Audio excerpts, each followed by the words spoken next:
Assalamualaikum warahmatullahi wabarakatuh. Kembali di pelajaran ilmu pengetahuan sosial bersama Ibu Dewi Kartikasari. Silakan kalian bisa panggil Ibu Tika.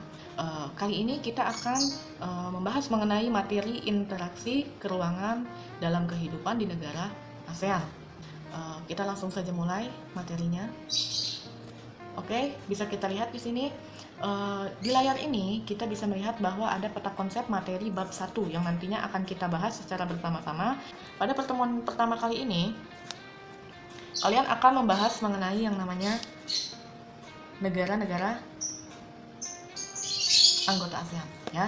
Jadi di sini KD atau kompetensi dasar yang pertama ini bertujuannya adalah untuk kalian mengetahui tentang negara-negara anggota ASEAN, ya. Kemudian kalian juga harus mengetahui yang namanya kondisi fisik dan non fisik, yaitu sosial, kemudian ada ekonomi, ada politik, ada budaya, ya, yang ada di negara-negara ASEAN, ya, atau Asia Tenggara. Kemudian turun lagi ke sini, kalian juga harus mengetahui yang namanya apa? Interaksi antar negara-negara anggota ASEAN, ya. Jadi di sini ada interaksi antar negara-negara anggota ASEAN dan kalian harus mempelajari itu, ya. Kemudian di sini berkaitan juga dengan kerjasama ASEAN di bidang ekonomi, kemudian di bidang sosial, di bidang politik, di bidang budaya, dan kemudian nanti ada di bidang pendidikan, ya. Nah, di sini turun lagi, kalian juga harus mengetahui yang namanya perubahan apa saja atau perubahan interaksi apa saja yang menjadi keruangan dalam negara-negara ASEAN, ya. Nah, ini dipengaruhi dengan berbagai faktor. Kita bisa lihat di sini ada beberapa faktor yang mempengaruhinya. Jadi untuk lebih jelasnya kita langsung saja lanjut ke materi, ya. Nah, di sini kalian bisa lihat di slide selanjutnya itu ada mengenal negara-negara ASEAN, ya. Jadi sebelum kita lanjut ke materi yang lebih dalam, kalian harus tahu dulu. Jadi untuk ASEAN sendiri itu singkatannya adalah Asian Southeast Asian Nation, ya. Jadi Asian Southeast Asian Nation atau biasa kita sebut dengan apa? Asia Tenggara, ya, perkumpulan negara-negara di Asia Tenggara, ya. Oke, di sini Asian atau ASEAN, ya. Jadi posisinya itu merupakan perkumpulan atau perhimpunan negara-negara Asia Tenggara atau biasa kita singkat dengan ASEAN, ya. Nah, didirikannya itu pada tahun 1967.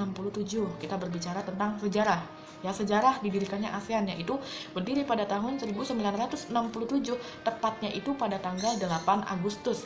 Dan awalnya itu ASEAN ini hanya terdiri dari 5 negara saja. Jadi hanya ada 5 negara pendiri.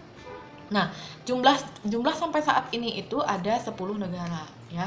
Jadi tambahan 5 negaranya itu mengikuti seiring berjalannya waktu, ya. Jadi di sini awalnya hanya 5 negara yang menjadi negara pendiri, tapi 5 negara berikutnya ikut bergabung bersama ASEAN seiring berjalannya waktu. Nanti kita bahas, ya, kapan didirikannya atau kapan bergabungnya negara yang lain. Oke. Nah, di sini bisa kita lihat ada 10 negara yang menjadi bagian dari ASEAN. Ya, ada yang namanya negara Brunei Darussalam, ada Indonesia, ada Kamboja, ada Laos, ada Malaysia, ada Myanmar, ada Filipina, Singapura, Thailand, dan Vietnam. Oke, ada 10 negara. Ibu lanjutkan, ya. Bisa kalian lihat, ya, di sini ada keanggotaan negara-negara ASEAN yang tadi sedikitnya Ibu bahas, ya. Awalnya ASEAN itu hanya terdiri dari 5 negara pendiri, kemudian negara-negara berikutnya ikut bergabung, ya, yang lainnya, sehingga jumlahnya sampai saat ini ada 10 negara, ya. Jadi didirikan awalnya itu pada tanggal 8 Agustus 1967. 5 negara yang bergabung menjadi negara pendiri itu ada Indonesia, ada Malaysia, ada Singapura, ada Filipina, dan ada Thailand, ya. Nah, ini deklarasinya di mana sih, Bu? Di mana sih didirikannya? Di Bangkok, ya. Jadi makanya suka kita ingat itu adalah deklarasi Bangkok atau di Thailand, ya. Jadi ketika deklarasi atau perjanjiannya itu dilakukan di Thailand atau di Bangkok. Nah, negara lain yang ikut bergabungnya itu kita lihat negara ke-6 itu ada Brunei Darussalam, bergabungnya pada tanggal 7 Januari 1984. Kemudian ada negara ke-7 yang ikut bergabung dalam negara-negara perkumpulan Asia Tenggara itu ada yang namanya negara Vietnam. Bergabung pada 28 Juli 1995, ya. Kemudian ada Laos bergabung pada tanggal 23 Juli 1997. Ada Myanmar bergabung pada tanggal 23 Juli 1997, ya, sama seperti Laos. Nah, yang terakhir itu ada Kamboja. Nah, jumlahnya ada 10 negara ya. Bisa kita lihat lambangnya, lambang ASEAN itu ada gambar kuning di sini ya. Gambar kuning seperti gambar jam pasir.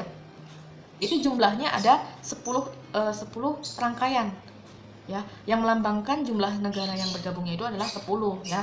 Tapi ada 2 negara yang menjadi negara yang hampir atau yang keanggotaannya itu masih didiskusikan sampai saat ini ya, karena mengikuti perkembangan waktu, yaitu adalah negara Papua Nugini dan negara Timur Leste ya. Oke, bisa dipahami anak-anak ya. Kemudian kita lanjutkan ke materi selanjutnya, yaitu tentang letak negara ASEAN ya. Letak negara ASEAN di sini kita membahasnya itu dari letak astronomis terlebih dahulu. Oke, kita membahas tentang letak astronomis dari negara-negara ASEAN atau perkumpulan negara ASEAN. Di sini letaknya itu adalah letak astronomis negara ASEAN atau negara-negara ASEAN, yaitu adalah terletak pada 29,1 derajat lintang utara sampai 11 derajat lintang selatan dan 92 derajat bujur timur sampai 141 derajat bujur timur ya. Nah, bisa kita lihat di sini, jika kita lihat dan kalian ingat bahwa Indonesia itu ada lintang-lintang yang sedikit mirip seperti batas di negara-negara ASEAN ya, atau perkumpulan negara ASEAN, yaitu pada lintang selatan dan pada bujur timur akhir. Bisa kita lihat di sini ada 11 derajat lintang selatan, itu seperti punya Indonesia ya. Dan di sini juga 141 derajat bujur timur, itu juga sama seperti punya Indonesia ya. Jadi bisa kita katakan bahwa letak Indonesia itu adalah letak paling timur atau negara yang berada posisinya paling timur di negara-negara ASEAN ya, karena kita bisa lihat di sini bujur timurnya itu sama seperti negara Indonesia ya. Nah, di sini bisa dilihat lagi di layar, karena itu kawasan ini dilewati oleh yang namanya garis khatulistiwa atau ekuator dan garis balik utara ya.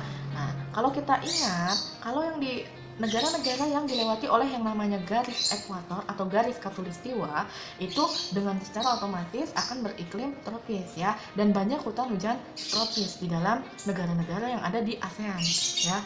Atau dengan kata lain, lingkungan ataupun wilayah yang ada di negara-negara ASEAN tersebut nantinya akan memiliki tanah yang subur.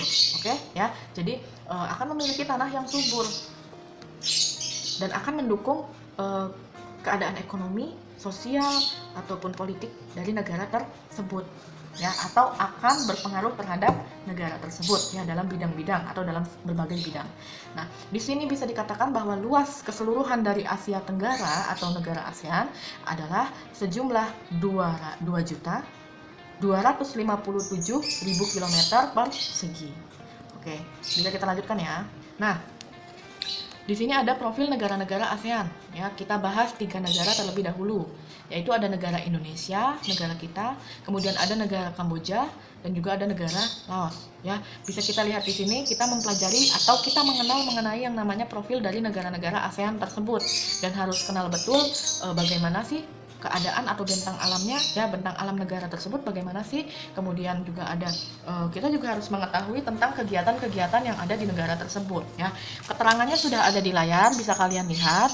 Nanti ibu bahas yang tidak ada di layar ya. Jadi di sini dari mulai kepala negara, kemudian kepala pemerintahannya berbentuk apa, ibu kota negaranya apa, kemudian hari kemerdekaannya hari apa, bahasa, mata uang, populasi, jumlah penduduknya berapa, kemudian ada gross domestic produknya berapa ya, atau gross domestic product per kapitanya berapa, atau pendapatan per kapitanya berapa. Kemudian ada juga jumlah atau luas wilayah ya.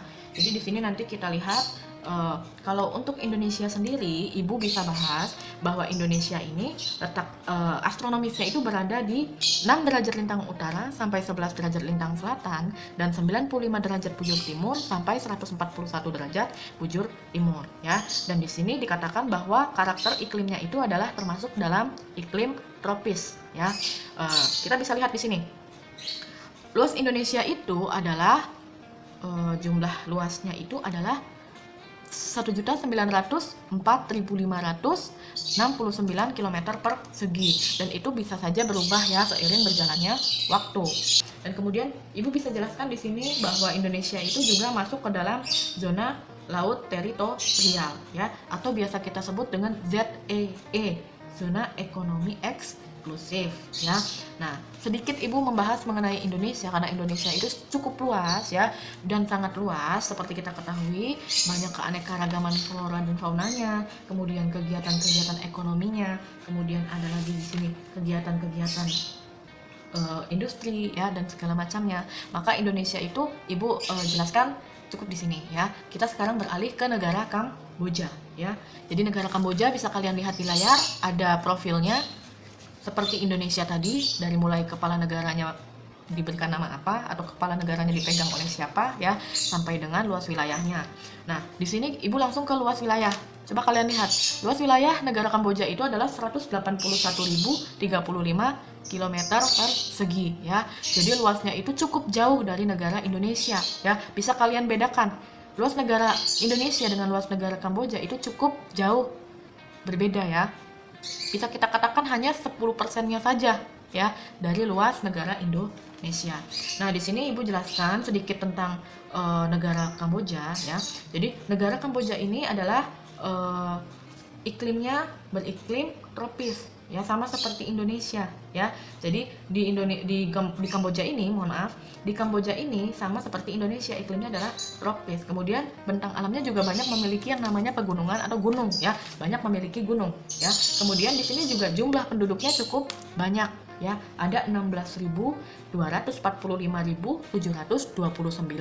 jiwa ya. Jadi cukup banyak negaranya, cukup banyak jumlah penduduknya. Nah, di sini juga posisinya pembahasan tentang perekonomian, kemudian sumber daya alam dan kerjasama nantinya akan Ibu bahas di pertemuan selanjutnya ya. Nah, sekarang Ibu langsung beralih lagi ke negara yang ketiga, yaitu adalah negara Laos ya. Di sini Ibu jelaskan sedikit tentang negara Laos. Negara Laos itu luas wilayahnya adalah 181.035 km persegi ya. Nah, di sini posisinya itu Laos 2% wilayahnya itu adalah perairan ya. Kalau misalkan kita lihat di sini keanekaragaman hayatinya itu atau hewannya itu cukup banyak juga ya. Jadi mulai hampir mirip seperti Indonesia, ada macan, ada macan tutul, ada gajah, ada harimau ya, dan ada kelinci ya. Jadi hampir mirip seperti negara Indonesia. Karena apa? Karena iklimnya juga sama seperti negara kita, yaitu adalah iklim tropis. Oke. Nah, di sini juga bentang alam dari negara Laos sendiri itu banyak pegunungan ya, ada pegunungan lipatan, pegunungan Anam, dan ada plato Bolovens ya. Nanti itu kita bahas lebih dalamnya di pertemuan selanjutnya. Nah, di sini Ibu membahas sedikit tentang negara-negara yang ada di ASEAN ya. Jumlahnya ada 10. Tapi untuk pertemuan kali ini Ibu bahas 3 negara saja ya. Jadi nanti kalian harus tahu ya bahwa negara yang ada di ASEAN ini jumlahnya ada 10 dan itu harus kalian pahami dan kalian hafal ya. Kalau kalian sudah paham, pasti nantinya kalian akan hafal dengan sendirinya. Oke?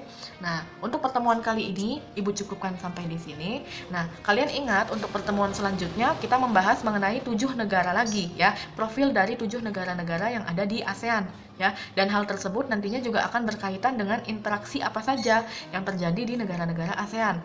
Seluruh dunia itu sedang gempar dengan yang namanya musibah COVID-19. Nah, itu nantinya akan berpengaruh terhadap materi yang akan kita bahas, yaitu adalah interaksi yang terjadi di negara-negara ASEAN. Oke, untuk hari ini atau untuk pertemuan kali ini Ibu cukupkan sampai di sini. Semoga materinya bisa kalian pahami dan sampai jumpa di pertemuan selanjutnya. Salam sehat selalu untuk anak-anak Ibu. Assalamualaikum warahmatullahi wabarakatuh.